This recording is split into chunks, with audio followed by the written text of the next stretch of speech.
la petite Harper jouait près de la clôture d'un parc public lorsqu'elle a remarqué leur voisin âgé et a décidé de l'aider à gravir la colline. Sa mère a ensuite invité le vieil homme à prendre le thé et à manger des biscuits chez eux, mais elle ne s'attendait pas à ce qu'il se présente le lendemain avec tous les autres voisins et lui fasse une grande surprise. Harper, descend de la barrière, « Chérie, tu vas te blesser », Samantha a appelé sa fille, qui jouait une fois de plus sur la clôture d'un parc public près de leur maison à Seattle. Malheureusement, Samantha ne pouvait pas se précipiter vers elle, car elle était en fauteuil roulant. Elle s'est blessée au travail il y a quelques années, et maintenant, elle touche des allocations d'invalidité et essaie d'élever sa fille de 4 ans du mieux qu'elle peut. Mais cela n'était jamais facile, surtout avec une enfant aussi active et curieuse qu'Harper. Mais il s'en sortait bien dans la plupart des cas. Bien sûr, maman, répondit la petite fille en descendant de la clôture. Samantha a poussé un soupir de soulagement, mais Harper est soudainement remontée sur la clôture et a bondi vers le côté où se trouve une petite colline sur laquelle elle pourrait tomber et se blesser. Harper, s'exclama-t-elle, effrayée par son enfant. Elle s'est approchée de la clôture pour voir où sa fille était partie. Elle a alors vu quelque chose de si beau qu'elle en a presque eu les larmes aux yeux. Harper tenait la main d'un homme âgé, comme pour l'aider. Samantha n'avait aucune idée si la main d'une petite fille était aussi serviable, mais le vieil homme semblait heureux pendant qu'il se rapprochait de la clôture. Finalement, Samantha a réalisé que l'homme âgé était leur voisin, Monsieur Edison. « Oh, Monsieur Edison !» souffla-t-elle, heureuse et soulagée à nouveau. Madame Harding, votre petite fille était juste en train de m'aider à gravir la colline. Si est un peu plus difficile à mon âge, leur sourit le vieil homme, et la petite Harper rayonne de joie. Je vois ça. Bon travail, Harper. Mais ce n'est pas une bonne idée de me fuir comme ça. La prochaine fois, dis-le-moi avant de te précipiter pour aider quelqu'un, a dit Samantha, mi-blagueuse, mi-sérieuse.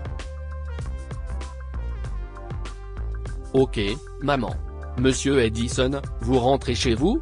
Voulez-vous vous promener avec nous? Que diriez-vous d'un thé et de biscuits aussi? A proposé Samantha. Elle avait besoin de la compagnie et d'une conversation d'adulte après avoir passé tout son temps avec sa fille à la maison. Comment refuser une offre aussi incroyable de la part de deux dames extraordinaires? A dit l'homme plus âgé, en inclinant son chapeau d'un air vieux jeu. Ils ont tous commencé à se diriger vers leur quartier, et la maison de Samantha se trouvait sur le chemin.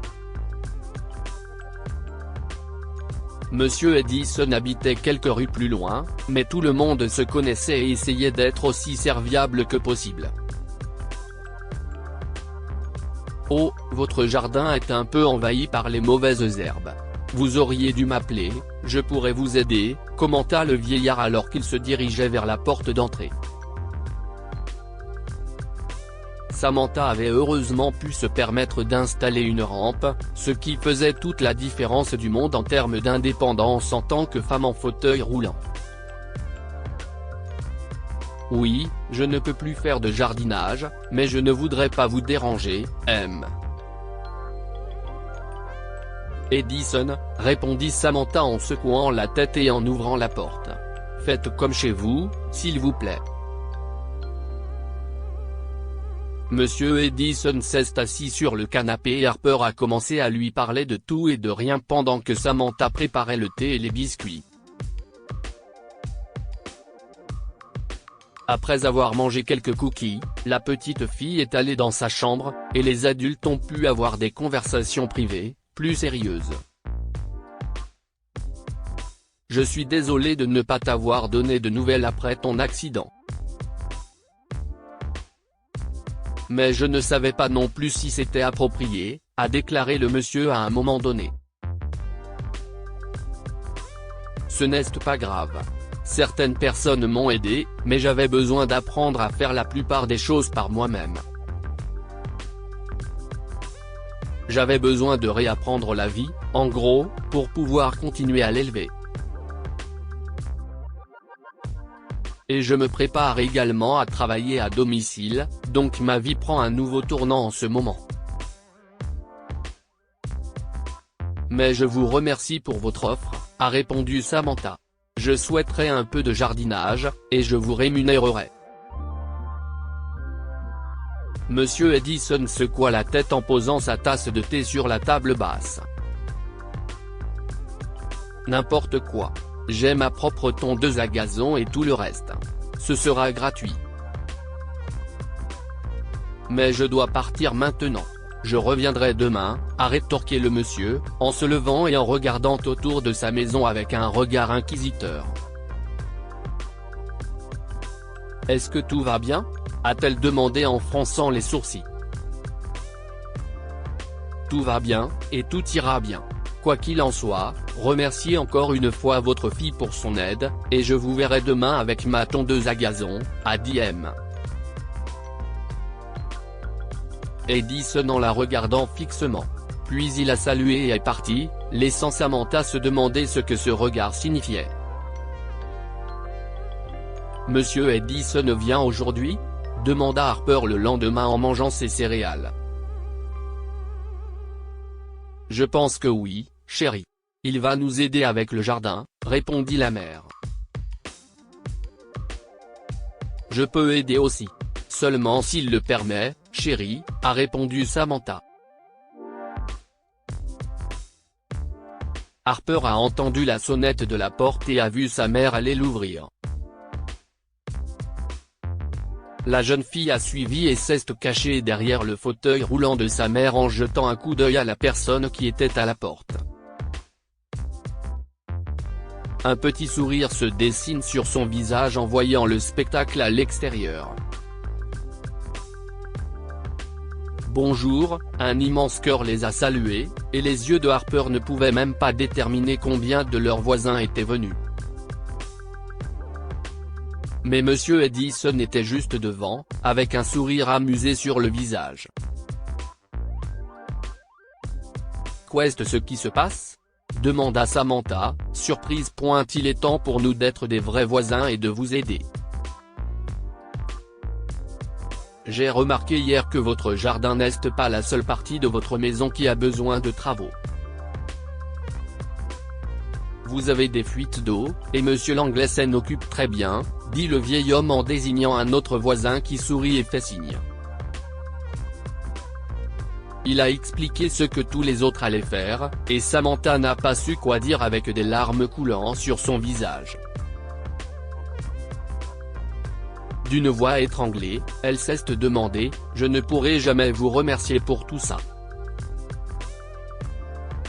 Si est trop généreux de votre part. Vous avez élevé une petite fille qui n'a pas hésité à sauter d'une clôture pour aider un homme âgé à monter une pente. Et elle n'a que 4 ans. Vous le méritez tous les deux, a assuré M. Edison, en se penchant en bas pour la regarder droit dans les yeux.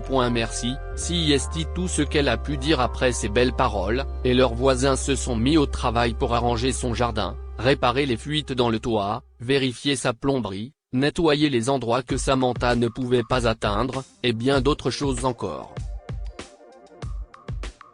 Le petit Harper a suivi et aidé les adultes avec joie. Si est un cadeau auquel Samantha ne s'attendait pas, mais elle ne l'oubliera jamais. Que pouvons-nous apprendre de cette histoire ? Il est bon de s'entraider de temps en temps. Monsieur Edison a vu que Samantha avait besoin d'aide et n'a pas hésité à faire appel aux autres voisins pour effectuer différentes tâches dans la maison. Élevez vos enfants pour qu'ils soient si gentils et prêts à sauter par-dessus les clôtures juste pour venir en aide aux personnes âgées.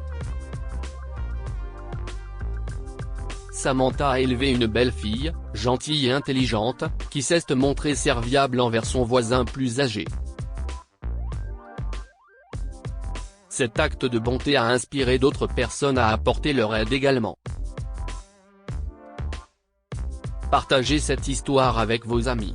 Elle pourrait égayer leur journée et les inspirer. Si vous avez aimé cette histoire, vous aimerez peut-être celle d'un pauvre garçon qui a reçu 230 000 $ après avoir aidé un vieil homme.